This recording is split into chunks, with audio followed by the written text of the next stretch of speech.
খুবাইবের ব্যাপারে সিদ্ধান্ত হয়ে গেল আগামীকাল দুপুর 2টায় খোলা ময়দানে লক্ষ লক্ষ যুবকের সামনে খুবাইবকে ছুরি চড়ানো হবে। খুবাইবের কাছে যখন বলা হলো, খুবাইব তুমি কি তোমার সুন্দরী স্ত্রীর চেহারাকে একটু দেখতে মন চায় না? তুমি কি তোমার ছোট্ট সন্তানদের বাবা ডাকটা শুনতে মন চায় না? ও খুবাইব, কোন সময় আছে ঈমান ছেড়ে দাও, ঈমান ছেড়ে দিলে আমরা তোমাকে তোমার পরিবারের কাছে ফিরিয়ে দিব। আবার সেই খুবাইব একই জবাব দেয়, আমার সব কিছু তোমরা ছিনিয়ে নিতে পারো, আমি খুবাইব যেই মালিককে ভালোবাসি ওই মালিককে কশিনকালেও ছাড়তে পারবো না। খুবাইবের ব্যাপারে সিদ্ধান্ত হয়ে গেল, খুবাইবকে নিয়ে যাওয়া হলো, শুলিতে চড়ানো হবে। খুবাইবকে যখনই শুলির মধ্যে রাখা হলো, হঠাৎ করে এক বেঈমান খুবাইবের ডান হাতের মধ্যে কোপ দিল তরবারি দিয়ে, হাতটা বিচ্ছিন্ন হয়ে গেল। বাম হাতের মধ্যে কোপ দিল, বাম হাতটা বিচ্ছিন্ন হয়ে গেল। ডান পা বাম পাকে বিচ্ছিন্ন করা হলো রে মুসলমান। এরপরে খুবাইব মানুষের হাত না থাকলেও বাঁচতে পারে, পা না থাকলেও বাঁচতে পারে। খুবাইব এখন সময় আছে, তুমি বলো ঈমান ছাড়বানি? খুবাইব বলে, খবরদার খবরদার গো বেঈমানদারে, আমার জান থাকা পর্যন্ত আমি কোনদিন ঈমান নামক দৌলত ছাড়তে পারবো না। হযরত খুবাইব রাদিয়াল্লাহু তাআলা আনহু হাত পা যখন কেটে ফেলা হলো, হযরত খুবাইবের সামনে এক বেঈমান ডাক দিয়ে বলল, ও খুবাইব, ঈমান ছাড়বা না? তাহলে একটা কথা তুমি স্বীকার করো, তোমার জায়গায় আমরা মুহাম্মদকে রেখে তোমাকে ছেড়ে দিব, তুমি কি রাজি আছো নাকি? আউযুবিল্লাহ বলে। খুবাইব মুখের যত থুতু আছে সব থুতুগুলো একত্রিত করে আল্লাহর বেঈমান আল্লাহু আকবার বলে ওই বেঈমানের মুখে নিক্ষেপ করছে। ঈমান কেমন? আপনার আমার ঈমান তো এমন, টাকার বস্তা চলে আসলে সকালবেলা সব পরিবর্তন, ঠিক কিনা জোরে বলে? ঈমান মৃত্যু হয়ে যাবে, তারপরেও আমরা ঈমান ছাড়তে পারবো না। খুবাইব রাদিয়াল্লাহু তাআলা আনহু যখনই আত্মাটা বের হয়ে গেলেন, আল্লাহ তাআলা ফেরেশতা দিয়ে তাকে স্বাগতম জানায়া জানায়া জান্নাতের পাখি বানায়া দিলেন। ও আমার মুসল্লি ভাইরা, ঈমান কেমন হতে হবে বুঝতে পারছেন? এবার আল্লাহ রাব্বুল আলামিন বলেন, যদি ঈমানটা সাহাবায়ে কেরামের মতো হয় আর যদি নেক আমল করে আসতে পারো, আমি আল্লাহ তোমাদেরকে 14টা বন্ধ করে শুধু দুনিয়ার আলো বাতাস ত্যাগ করে মাটির পেটে ঢুকবা, মাটির পেটে ঢুকবা না, আমি আল্লাহ তোমাদেরকে জান্নাতের মেহমান বানায়া দিব। দুনিয়ার মধ্যে হাজারো অসংখ্য অগণিত মানুষ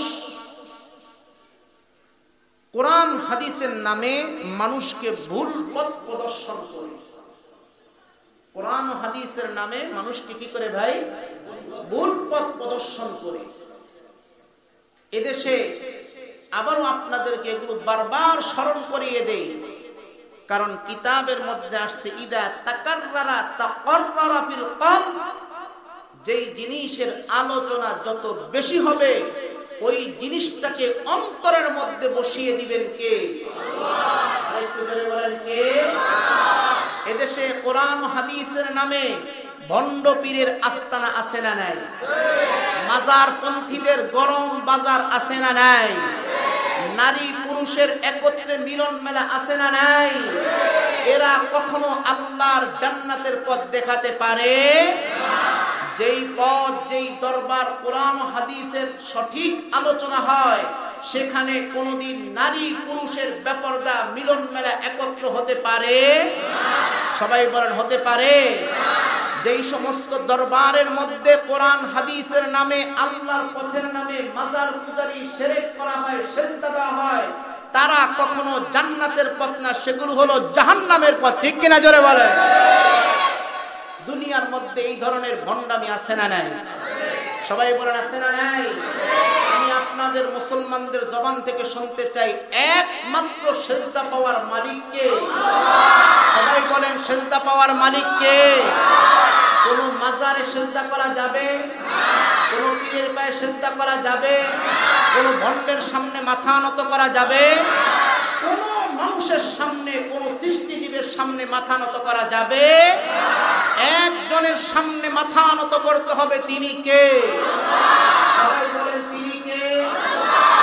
আমাদের দেশে মা বোনরা অনেক সময় শয়তানের ধোঁকায় পড়ে বাবার দরবারে যায়, বলে সন্তান হয় না, বাবার দরবারে যাও, বাবার কাছে যাও, বাবা সন্তান দিবে।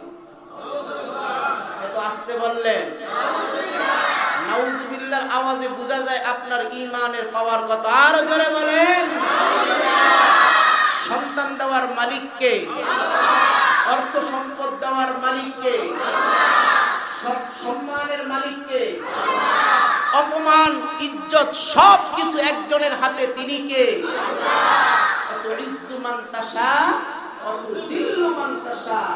সম্মান, ইজ্জত, অসম্মান সবকিছু আল্লাহর হাতে, ঠিক কিনা জোরে বলে।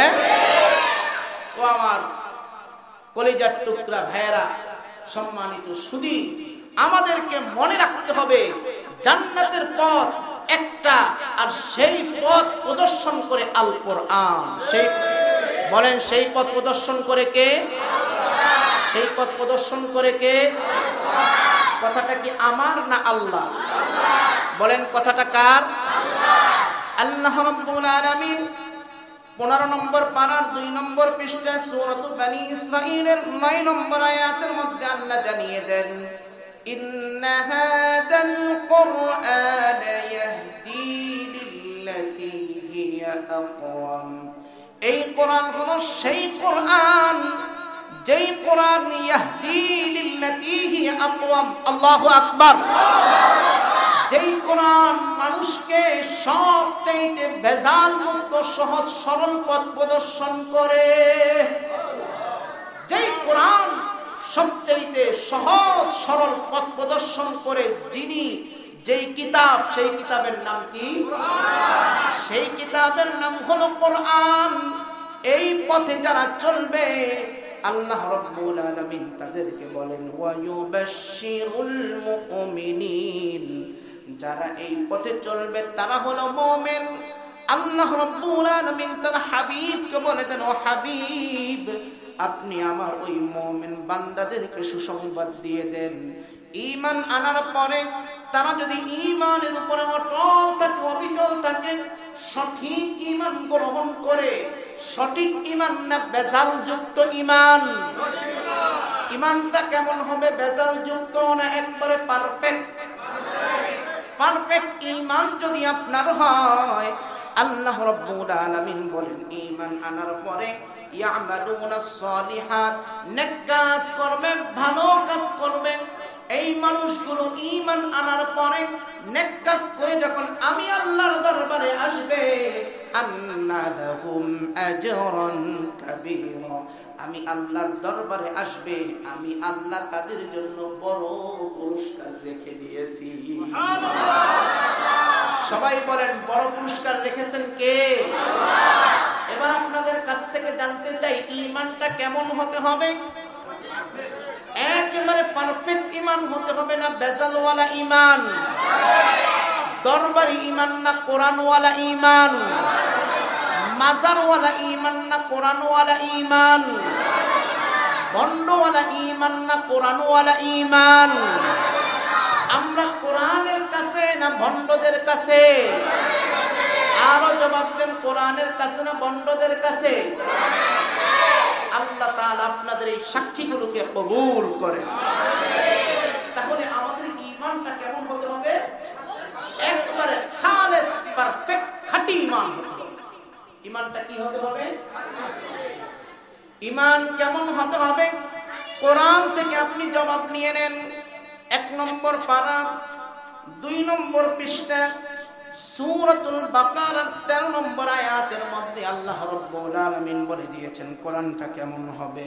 ওয়া ইযা ক্বিলা লাহুম আমিনু, আর যখন তাদেরকে বলা হয় ঈমান আনো, আয় আল্লাহ আমরা কাদের মতো ঈমান আনবো?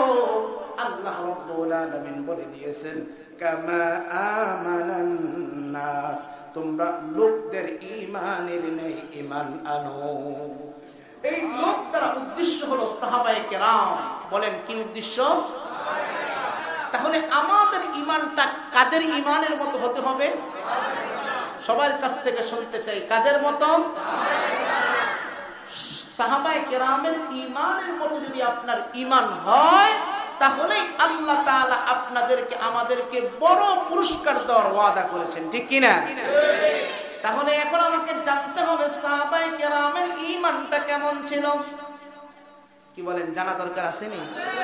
একটু জিকির করি লা ইলাহা ইল্লাল্লাহ। ঈমান হতে হবে সাহাবায়ে কেরামের মতো। ঈমানটা কিসের মতো হতে হবে? সাহাবায়ে কেরামের মতো হতে হবে। যেহেতু তাফসীর, এজন্য কথাগুলো ভেঙে দেই। এই আমানান নাস, এই নাস দ্বারা তিনটা উদ্দেশ্য। কিন্তু বলবেন কয়টা উদ্দেশ্য? সবাই বলেন কয়টা? তিনটা উদ্দেশ্য।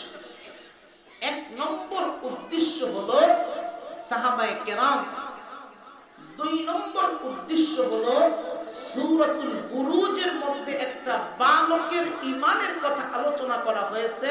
30 নম্বর পারা সূরাতুল বুরুজের মধ্যে যেই বালক, ওই বালকের ঈমানের মতো ঈমান হতে হবে, ওকে উদ্দেশ্য করা হয়েছে। আরেকটা উদ্দেশ্য হলো ফিরআউনের যে একজন দাসী ছিল, ওই দাসীর ঈমান যেমন মজবুত ছিল, ওই দাসীর ঈমানের মতো ঈমান হতে হবে। তাহলে আমরা তিনটা মতের একটা মত পাইলাম যে ঈমানটা সাহাবায়ে কেরামের মতো হতে হবে। বলেন কিসের মতো? সাহাবায়ে কেরামের উপরে নির্যাতন আসছে কি আসে নাই? আসতে বলবেন না, আসছে কি আসে নাই? সাহাবায়ে কেরাম যুদ্ধের ময়দানে রক্ত দিয়েছেন কি দেন নাই? কিসের জন্য? ঈমানের জন্য। কিসের জন্য? ঈমানকে টিকিয়ে রাখার জন্য তারা নিজের জীবনকে বিলীন করতে, নিজের জীবনকে জিহাদের ময়দানে বিলিয়ে দিতে বিন্দুমাত্র কুণ্ঠাবোধ করে নেয়।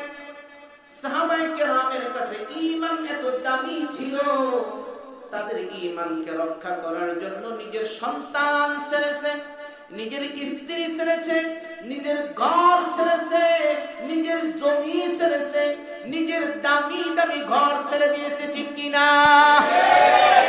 ও আমার মুসলিম ভাইরা, আজও যদি সঠিক ঈমানের কথা বলেন, আবারও আপনাদের কাছ থেকে জানতে চাই, ঈমানের কথাগুলো বললে মুসলমান নামদারি মুনাফিকদের পক্ষ থেকে নির্যাতন আছে না? না।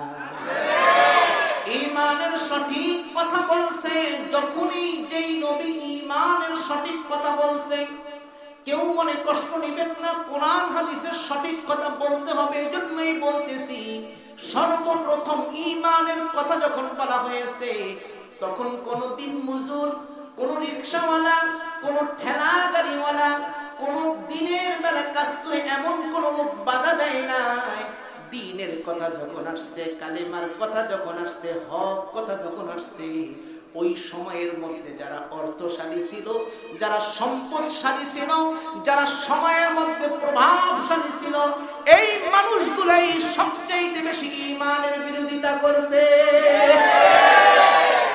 আজও সেই বিরোধিতা আছে না নাই? আছে না নাই? কষ্টে বুকটা ফেটে যায়। আজকে সেই রাশিয়ার প্রেসিডেন্ট পুতিন সাহেব, উনি বলেছে, মন্তব্য করেছে যে মুহাম্মদকে নিয়ে কটূক্তি করা এটা কোনো বাক স্বাধীনতা নয়। মুহাম্মদ সাল্লাল্লাহু আলাইহি ওয়াসাল্লামকে কিছু বলতে পারা, তাকে আঘাত করা, ইসলাম ধর্ম নিয়ে কটূক্তি করা, এটা কখনো বাক স্বাধীনতা হতে পারে না। এটা একজন খ্রিস্টান বুঝতে পারলো, কিন্তু মুসলমানের ঘরে জন্ম নিয়ে মুসলমানের সন্তান বুঝতে পারে না। তুমি মুসলমান না, তুমি ইহুদিদের দালাল। আসতে বলেন কেন? ভয় পান আপনারা? কোন মুসলমান ইসলামকে, কোরআনকে গালি দিতে পারে না। জোরে বলতে হবে, গালি দিতে পারে? আপনি নামাজ না পড়তে পারেন, আপনার মাথায় টুপি না থাকতে পারে, আপনার মুখে দাড়ি না থাকতে পারে, আপনি মসজিদের কাছে না আসতে পারেন, আপনি আওয়ামী লীগ করতে পারেন, বিএনপি করতে পারেন, জামাত করতে পারেন, আরো অন্যান্য দল করতে পারেন, সকলের একটা পরিচয়, আমরা মুসলমান। আমাদের সকলের একটা পরিচয়, আমরা কি? আসতে বলবেন না, আমরা কি? যত বড় খারাপ মুসলমানই হোক না কেন, মৃত্যুর পরে জানাজা আছে না নাই? সবাই বলে আছে না নাই? শয়তানের ওয়াসওয়াসায় পড়ে যৌবন কালটা বিভিন্ন ভাবে কাটিয়ে দিতেছেন, কিন্তু অন্তরের ভিতরে একজনের ভয়, তিনি কে? কিন্তু যখন প্রয়োজন হবে তখন মাথায় একটা টুপি দিয়ে আসরের নামাজ যেখানে যাবেন জনসভা সেখানে 3 বার পড়েন, আর গদিতে আসার পরে কোরআন নিয়ে মুসলমান নিয়ে কথা বলবেন, বুঝা গেল আপনি মুসলমান না, আপনি খ্রিস্টান ইহুদিদের দালালি করতেছেন। কারণ মুসলমান কোনদিন কোরআন, সুন্নাহ এবং ঈমান নিয়ে কথা বলতে পারে না। আরো জোরে বলেন, কথা বলতে পারে না। এই আমার মুসলমান ভাইয়েরা অন্তর থেকে বুঝে উত্তর দিবেন। বাপ ছেলের সাথে যতই ঝগড়া থাকুক, বাপ আর ছেলের সাথে কি চলতে আছে? সবাই বলেন, কি চলতে আছে? বাপের লগে রাগারাগি করে 3 তলা থেকে নিচতলায় নামছে, 4 দোকানে বসলো। যদি ওই সন্তান সত্যিকারের সন্তান হয়ে থাকে, এই মাত্র বাবার সাথে ঝগড়া করে আসার পরে বাপকে যদি অন্য কেউ গালি দেয়, প্রকৃত সন্তান হলে কোনোদিন সহ্য করতে পারবে না।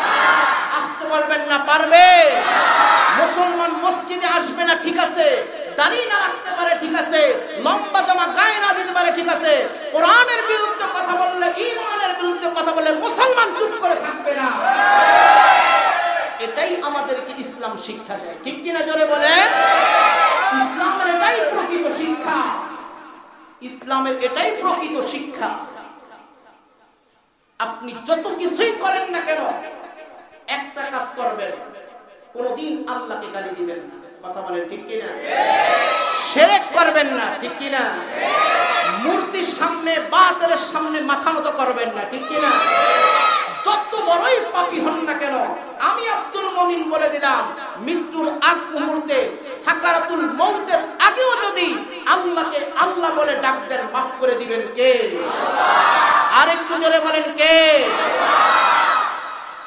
গত কয়েকদিন আগে নতুন একটা বিষয় আপনারা দেখছেন, এগুলো না বললে মুসলমানদেরকে সতর্ক করা যায় না। করোনা ভাইরাস ধরা খেয়েছে সেই চীনে, মিডিয়ার মাধ্যমে যদি আমরা না জানতে পারতাম, আমরা সতর্ক হতে পারতাম না। আসতে বলবেন না, সতর্ক হতে পারতাম না। একজন আলেমের দায়িত্ব হলো মুসলমানদেরকে সতর্ক করা, জানানো, এগুলো আমাদের ঈমানি দায়িত্ব, ঠিক কিনা জোরে বলেন? আরেকটা কথা মনে রাখবেন, কোন আলেম যখন এই কথাগুলো বলে, যদি কোন মুসলমান নামদারি ভাইয়ের অন্তরে কষ্ট পান, আপনি মনে মনে সিদ্ধান্ত নেন, আমি প্রকৃত মুসলমান না, আমি মুনাফিক হয়ে গিয়েছি। একটা কথা আমার না, সব নবী এবং রাসূলদের কথা। এই পৃথিবীতে আলহামদুলিল্লাহ আমি আব্দুল মুমিন এখনো আল্লাহর ঘরে বসে বলতেছি, 7 থেকে 8 ঘন্টা প্রতিদিন স্টাডি করি। গতকালকেও দেখলাম হযরত ইলিয়াস আলাইহিস সালাতু ওয়াস সালামের কথা। যখনই হযরত ইলিয়াস ইসলামের দাওয়াত দিল, কালেমার দাওয়াত দিল, ওই সময়ের প্রভাবশালী মানুষগুলো ইলিয়াস আলাইহিস সালাতু ওয়াস সালামকে হত্যা করার জন্য মাঠের মধ্যে নেমে গিয়েছে। আরেকটু জোরে বলবেন না? তাহলে বুঝা গেল, কোরআনের কথা বললে, দ্বীনের কথা বললে শত্রু আছে না নাই? আরেকটু জোরে বললেন, আছে না নাই? একদম আদম আলাইহিস সালাতু ওয়াস সালাম থেকে নিয়ে নবী মুহাম্মদ পর্যন্ত যতই শত্রুতা ছিল, কোরআনের কথা বন্ধ হইছে? যারা বন্ধ করতে চেয়েছে তারাই বন্ধ হয়ে গেছে। ও আমার মুসলিম ভাইরা, হাতে ধরি, পায়ে ধরি, কোরআনের বন্ধু হন, কোরআনের সাথে সম্পর্ক করেন, জীবনটা যেভাবেই চালান না কেন, কোরআনকে ভালোবাসেন, মাফ করে দিবেন কে? আল্লাহ। আপনার যদি বিশ্বাস হয় যে আমাকে মরতে হবে, আপনার যদি বিশ্বাস হয় যে আমার কবর আছে, আপনার যদি বিশ্বাস হয় আমাকে মাটির পেটে যেতে হবে, একদিন আল্লাহর সামনে করতে হবে, তাহলে অন্তত কোরআনের বিরোধিতা করবেন না। কথাগুলো কি বুঝাইতে পারলাম? সবাই কি কথাগুলো বুঝতে পারছেন? এবার আবারও জিজ্ঞেস করতে চাই, আল্লাহর জান্নাত পেতে হলে ঈমান কি খাঁটি লাগবে না ভেজাল যুক্ত? সবাই বলে ঈমানটা কেমন লাগবে? খাঁটি ঈমানের পরিচয় আমরা সাহাবায়ে কেরাম থেকে নিব। হযরত খুবাইব রাদিয়াল্লাহু তাআলা আনহুর ইতিহাস বড় করুন। হযরত খুবাইবের ইতিহাস যখন আল্লাহর রাসূল শুনতেন, আল্লাহর রাসূল চোখের পানি রাখতে পারতেন না। খুবাইবের ইতিহাস শুনে শুনে আল্লাহর রাসূল নিজেই চোখের পানি ফেলে দিতেন। হযরত খুবাইব রাদিয়াল্লাহু তাআলা আনহু আল্লাহর নবী সহ মদিনায় গেলেন। মদিনায় যাওয়ার পরে আল্লাহর নবী বললেন, ও খুবাইব, আর বসে থাকার সময় নাই, যাও কোরআনের মিশন নিয়ে, কালেমার মিশন নিয়ে ছড়িয়ে পড়ো, যাও দূর দূরান্তে চলে যাও, কোরআনের দাওয়াত দাও, কালেমার দাওয়াত দাও। খুবাইব রাদিয়াল্লাহু তাআলা আনহুকে কালিমার দাওয়াত দেওয়ার জন্য পাঠিয়েছেন কে? আল্লাহর নবী। কে পাঠিয়েছেন? আসতে বলবেন না, কে পাঠিয়েছেন? আর এই দুনিয়ার মধ্যে কালিমার দাওয়াত ওয়ালা তাবলীগী ভাইরা আছে না নাই? ও আমার সৌদির সেই ইহুদিদের দালাল, কার সাহসে, কাদের ইন্ধনে তুমি তাবলীগ জামাতকে নিষিদ্ধ করতে চাও? কথা বলেন না কেন? সমস্ত নবীরা তাবলীগ করেছে। সমস্ত নবীরা কি করেছে? কোন মানুষের ক্ষমতা নাই তাবলীগকে বন্ধ করে দেওয়ার, ঠিক কিনা জোরে বলেন? কারণ তাবলীগ করার নির্দেশ, হুকুম দিয়েছেন স্বয়ং আমার আল্লাহ। তাবলীগের হুকুম দিয়েছেন কে? সবাই বলেন, তাবলীগের হুকুম দিয়েছে কে? তোমরা খালি ফতোয়া দাও, হাত উপরে না নিচে, নাভি না হাত, মাজার মধ্যে, কোমরের মধ্যে, এমনে না অমনে, এই পর্যন্ত কয়জন চোর বাটপাট ধরে ধরে ইমানদার বানায়া মসজিদের মধ্যে তাহাজ্জুদ গুজার বানাইছো। অথচ আমার তাবলীগী ভাইরা হাজারো সালাম তাদেরকে। গত শুক্রবারই আপনাদের এখানে বলে গিয়েছিলাম, অসংখ্য অগণিত যুবক এমন আছে। শুধু তাই না, বর্তমান সময়ের একজন আলোচিত বক্তা মাওলানা মুস্তাফুল নবী সাহেব, উনি বলেন যে এই দাওয়াত ও তাবলীগের কারণে আমাকে আল্লাহ তাআলা এত বড় আলেম বানাইছে। তাবলীগ জামাতের অবদান আছে না নাই? আসতে বলবেন না, আছে না নাই? আর সংবাদ শুনলে আপনারা খুশি হয়ে যাবেন। দারুল রাশাদ বলেন, মুসলিম বাজার মাদ্রাসা বলেন, অসংখ্য অগণিত মাদ্রাসায় পুলিশ, এসপি, ডিসি, আইজি, সেনাবাহিনীর অসংখ্য অগণিত ছেলেরা দাওয়াত ও তাবলীগের কারণে, যেই ছেলেরা ইংলিশ মিডিয়াম স্কুলে পড়তো, যেই ছেলেদের মধ্যে যৌনতা সব সময় খিলখিল করতো, সেই সমস্ত মানুষরা দাওয়াত ও তাবলীগের উসিলায় আজকে তাদের সন্তানরা মাদ্রাসায় পড়ে বড় বড় আলেম হইতেছে। দাওয়াত ও তাবলীগের অবদান আছে না নাই?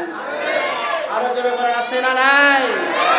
দাওয়াত ও তাবলীগ বন্ধ করতে চাও, তোমরা নিজেরাই বন্ধ হয়ে যাবে। দাওয়াত ও তাবলীগ কোনোদিন বন্ধ হবে? আরেকটু জোরে বলেন, বন্ধ হবে? দাওয়াত ও তাবলীগের মূল পরিচালক একজন, তিনি কে? সবাই বলেন, তিনি কে? যেই মানুষগুলো রাতের বেলা 3টায় মানুষের বাসায় হামলা করত, চুরি করত, ধর্ষণ করত, এই দাওয়াত ও তাবলীগের উসিলায় অসংখ্য অগণিত মানুষ তাহাজ্জুদ গুজার হয়েছে, ঠিক কিনা জোরে বলেন? ওরা যেমনি ভাবে দাওয়াত ও তাবলীগকে নিষিদ্ধ করার চেষ্টা করছে সৌদি থেকে, তেমনি ভাবে হক্কানি পীর আউলিয়াদের সম্পর্ক বিভিন্ন প্রোপাগান্ডা ছড়ায়, আছে না নাই? সবাই বলেন, আছে না নাই? এদেশে দাওয়াত ও তাবলীগের যেমন মূল্য আছে, যেমন তারা কাজ করে, হক্কানি ওলি আল্লাহ, পীর, দরবেশ এরাও ঠিক তেমনি ভাবে মানুষের আত্মার উপরে কাজ করে, ঠিক কিনা জোরে বলেন? অতএব যারাই দ্বীনের কাজ করে, যারাই সঠিক বলে, যারাই কোরআনের কথা বলে, আমরা তাদের সাথে আছি না নাই? আরো জোরে বলেন, আছি না নাই? আল্লাহ তাআলা আমাদেরকে বুঝার, থাকার তৌফিক দান করুন। হযরত খুবাইব রাদিয়াল্লাহু তাআলা আনহু, আল্লাহর নবী বললেন,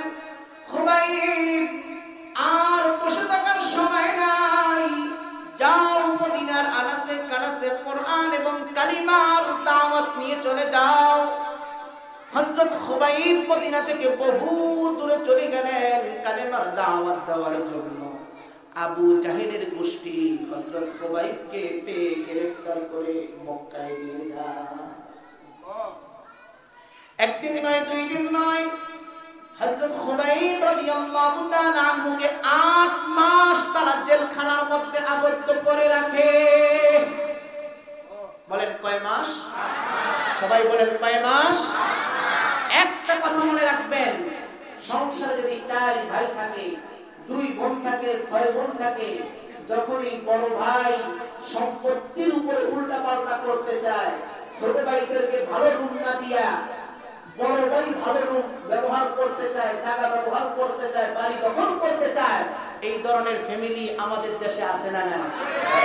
যখনই ছোট ভাই এটার প্রতিরোধ করে, তখন বড় ভাইয়ের চোখে ভালো থাকে না খারাপ হয়ে যায়? সবাই বলেন ভালো হয় না খারাপ হয়? কোরআন ও হাদিসের কথা যখন বলবে, প্রচার করবে, কোরআনের বিরোধীরা তাদের বিপক্ষে রাখবেই রাখবে। যখন খুবাইব রাদিয়াল্লাহু তাআলা আনহু দাওয়াত নিয়ে গেলেন, আবু জাহেলের বাহিনী তাকে গ্রেফতার করে ফেলল। আমার এই ঘটনাটা আপনারা সাহাবায়ে কেরামের সুওয়ারুম মিন হায়াতিস সাহাবা এই কিতাবের মধ্যে একদম প্রথম দিকেই পেয়ে যাবেন। আবু জাহেল খুবাইব রাদিয়াল্লাহু তাআলা আনহুকে 8 মাস জেলখানার মধ্যে ভরে রাখল। খুবাইব ঈমান ছাড়ছে? সবাই বলেন ঈমান ছাড়ছে? ঈমান তো ছাড়ে নাই। মুমিনদেরকে যতই ঈমানের জন্য কষ্ট দেওয়া হয়, ততই ঈমানের ব্যাটারি চার্জ বাড়িয়ে দেন কে? মানুষ যতই কষ্ট পাবে ঈমানের জন্য, ইসলামের জন্য, ততই তার দিন দিন ঈমান বাড়িয়ে দিবেন কে? মুমিনের ঈমান কখনো কমে না যদি ঈমানের উপর সঠিকভাবে আমল করে। ঈমানের পাওয়ার দিন দিন বাড়তেই থাকে, বাড়তেই থাকে।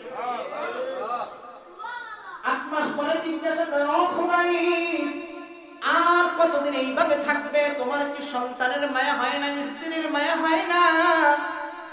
ঈমান নামক দৌলতটা ছেড়ে দাও, তাহলে আমরা তোমাকে ছেড়ে দিব।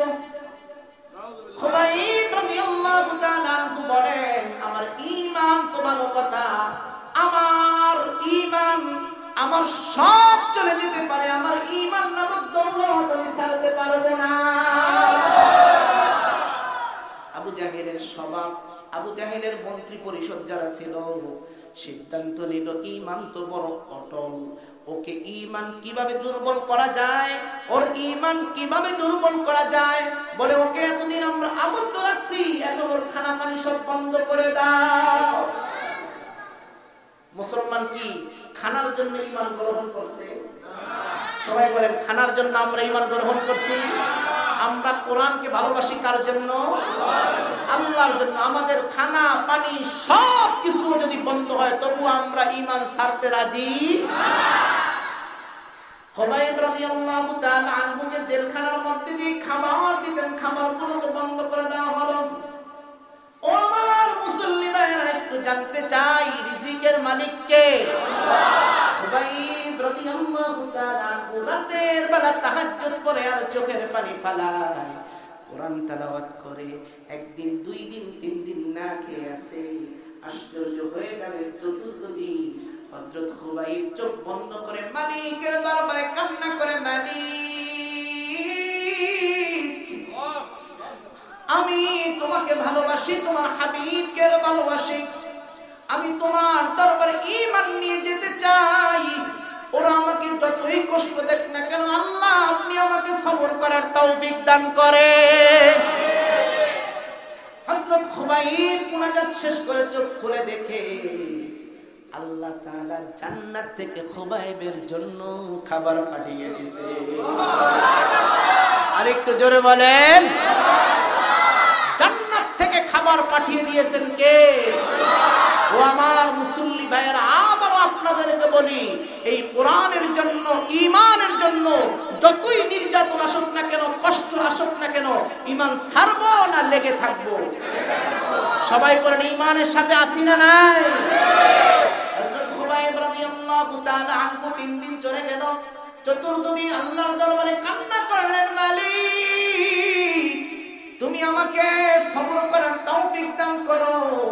আল্লাহ বললেন, ও খুবাইব রে, তুই দুনিয়ার কোন মালিকের গোলামি করস না, দুনিয়ার কোন মালিককে ভালোবাসস না, আমি মালিককে ভালোবাসি, আমার জান্নাতের মধ্যে খাবার থাকবে আর তুমি খুবাইব না খেয়ে থাকবা, এটা কোনদিন হতে পারে না।